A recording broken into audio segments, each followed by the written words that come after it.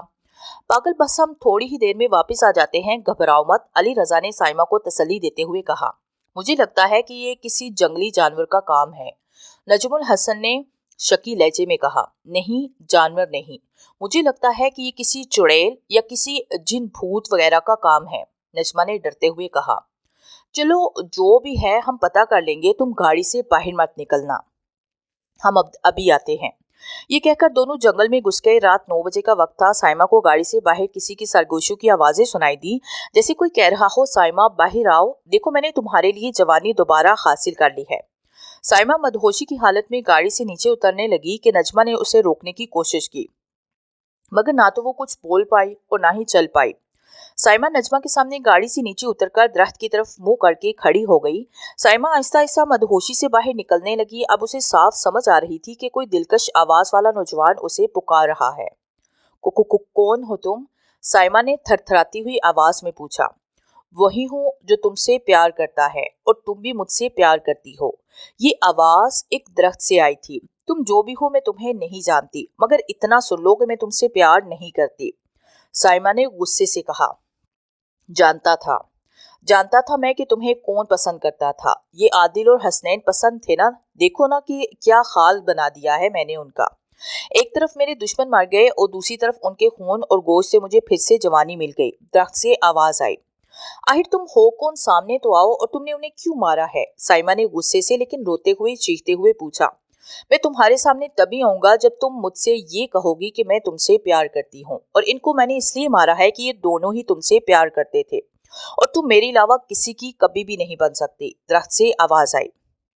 یہ تمہاری بھول ہے، نہ میں نے تم سے پیار کیا تھا، نہ کیا ہے، اور نہ ہی کبھی کروں گی، اچھی طرح سے سمجھ لو، سائمہ نے اسی انداز سے کہا۔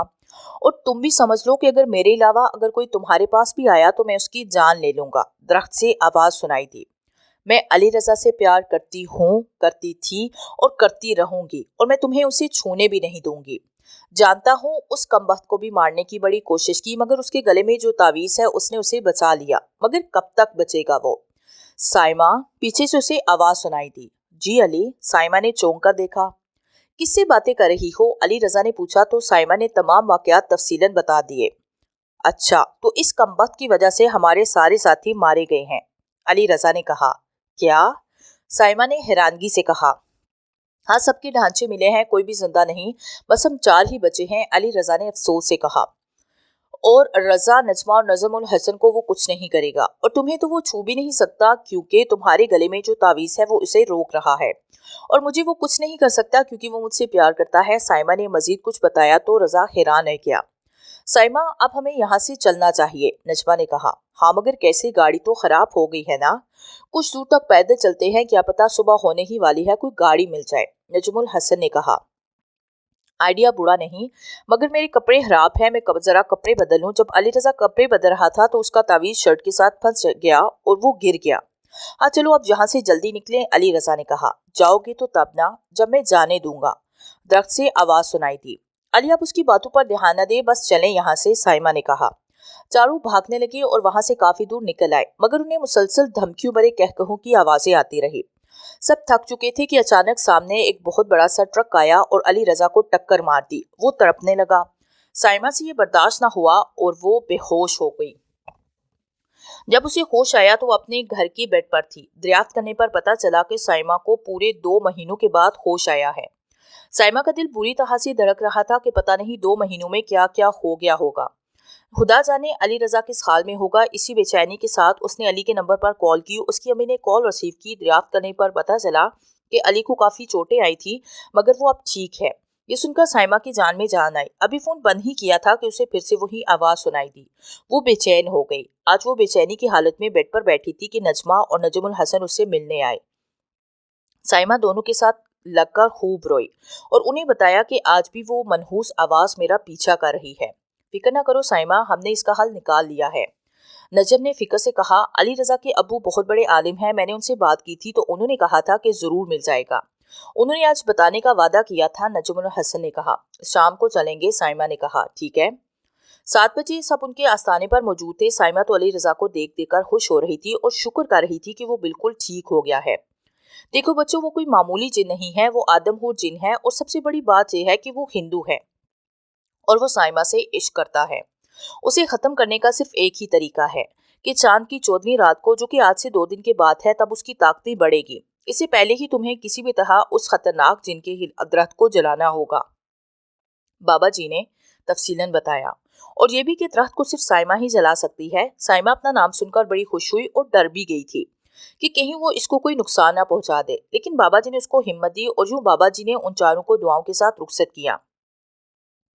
چاروں بابا جی کے آستانے سے نکل کر گھر کو چل دیے اور مشورہ کرنے لگے کہ یہ سب کیسے کیا جائے۔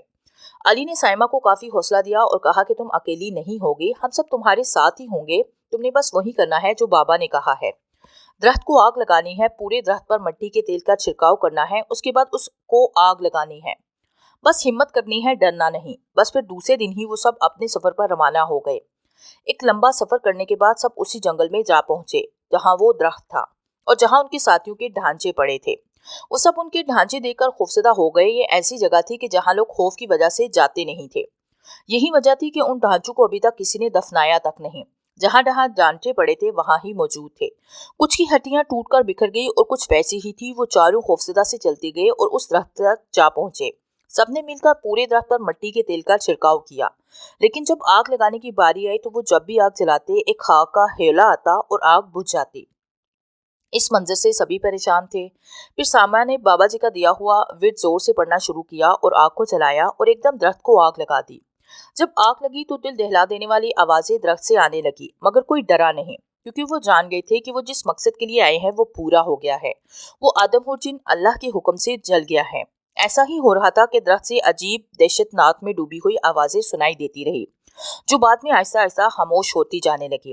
کچھ ہی دیر میں وہ درخت جل کر راکھ ہو گیا۔ سب نے اللہ کا شکر ادا کیا اور پھر واپس اپنے گھر کو چل دیے۔ ایک لمبا سفر کرنے کے بعد وہ گھر جا پہنچے۔ نجمہ اور نجم الحسن کی شادی ہو چکی ہے، جبکہ سائمہ اور علی کی منگنی ہو چکی ہے اور سبھی خوش ہیں۔ اس کے بعد سائمہ کو کسی بھی قسم کی کوئی آواز سنائی نہیں دی ہے، لیکن جب ان چاروں کو وہ واقعہ یاد آتا ہے تو ان کے رونگٹے کھڑے ہو جاتے ہیں۔